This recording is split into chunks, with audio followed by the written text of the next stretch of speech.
आमतौर पर विपक्षी राजनीतिक दल सत्ताधारी बीजेपी पर यह कहकर तंज कसा करती थी कि वह ईडी के भरोसे सारे विपक्ष के नेताओं को परेशान करती है, ईडी के भरोसे वह विपक्ष की सरकार को गिराती है, ईडी के भरोसे वह सरकार बनाती है विपक्षी दल को फोड़कर अपने पाले में कर। तो क्या अब विपक्षी नेताओं को इस सब से मुक्ति मिल जाएगी और अब वे खुद अपनी मनमानी कर सकेंगे? बीजेपी की सरकार उसका कुछ भी नहीं बिगाड़ पाएगी, क्योंकि ईडी के निदेशक को तो अब सुप्रीम कोर्ट ने सेवा विस्तार देने से मना कर दिया है। सुप्रीम कोर्ट ने एक मामले पर निर्णय देते हुए ईडी के निदेशक को 31 जुलाई तक अपना दफ्तर खाली करने के लिए कह दिया है। यानी केंद्र सरकार ने जो उसे सेवा विस्तार दिया था उसको अवैध करार दिया है। सुप्रीम कोर्ट ने अपने फैसले में कहा कि पूर्व में जब यह कहा दिया गया था कि इनकी कार्यकाल को आगे सेवा विस्तार नहीं मिलेगा, तो फिर अपने पूर्व के निर्णय को देखते हुए वर्तमान में ये नियुक्ति अवैध मानी जा सकती है, सेवा विस्तार अवैध माना गया। और इसके लिए यह कहा गया कि 31 जुलाई तक वर्तमान जो ईडी के निदेशक हैं संजय कुमार मिश्र, उन्हें अपना कार्यालय खाली कर देना होगा और बीजेपी को भी नसीहत दी इस बीच में वे नया निदेशक चुन लें। तो इससे राहत क्या मिल जाएगी विपक्षी राजनीतिक दलों को अपनी मनमानी करने की?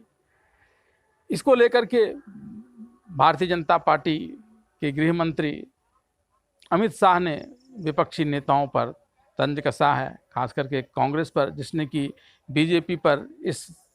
फैसले के बाद यह तंज कसा कि यह बीजेपी के ऊपर एक बड़ा तमाचा है। और उसके संगठन मंत्री केसी वेणुगोपाल ने तो यहाँ तक कह दिया कि अब बीजेपी के जो मंसूबे थे इसको सेवा विस्तार देकर अपनी मनमानी करने का, विपक्ष पर ईडी का दबाव बनाने का, वह खत्म हो गया। इसके जवाब में अमित शाह ने कहा कि इन लोगों को भ्रम में नहीं रहना चाहिए, क्योंकि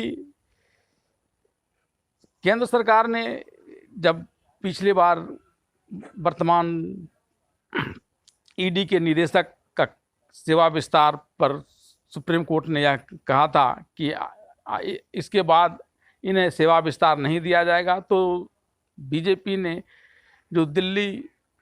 पुलिस इस्टेब्लिशमेंट एक्ट है और सीवीसी एक्ट है उसमें ही परिवर्तन कर दिया था कि कार्य अवधि पूरा करने के बाद फिर 3 साल तक सीबीआई और ईडी के चीफ को सेवा विस्तार दिया जा सकता है, और उसी के तहत यह सेवा विस्तार दिया गया था। अभी बीजेपी को इसमें अपील में जा सकती है, लेकिन अभी जो फिलहाल उसने जवाब दिया उसमें एक बात यह कह दिया कि कांग्रेस या विपक्षी दलों को इस बात का आभास नहीं है कि इसे सुप्रीम कोर्ट ने अवैध करार नहीं दिया है। दूसरा कि कोई भी ईडी एक पद है और इस पद पर जो कोई भी आएगा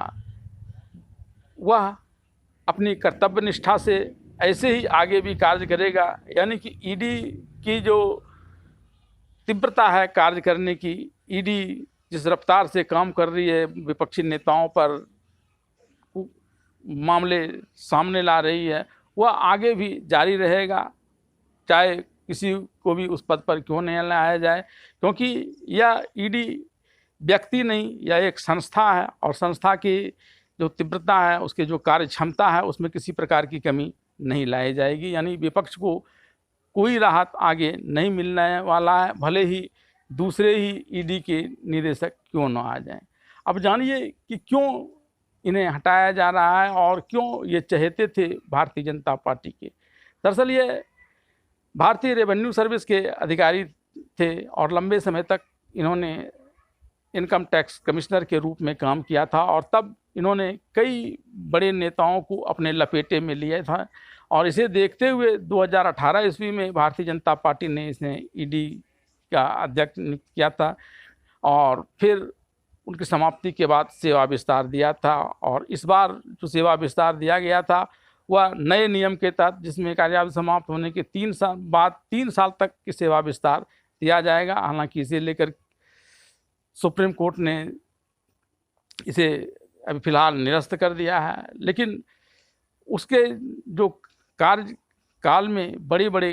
काम हुए थे, बड़े बड़े नेताओं को टारगेट में लिया गया था, उसी उपलब्धि को देखते हुए, क्योंकि ये एक सख्त इनकम टैक्स अधिकारी माने जा रहे थे, इसलिए बीजेपी ने इसे लाया था। अब देखना दिलचस्प होगा कि बीजेपी आगे इसमें क्या रुख अपनाती है, या अपने जो नियमों में इसने पहले ही संशोधन कर रखा है उसके हिसाब से इसे सेवा अवधि विस्तार को लेकर फिर से सुप्रीम कोर्ट में अपील करेगी, या फिर नए निदेशक की नियुक्ति करेगी और नए निदेशक होंगे तो क्या उससे विपक्षी पार्टी को कोई राहत मिल पाएगी या नहीं, यह देखना दिलचस्प होगा।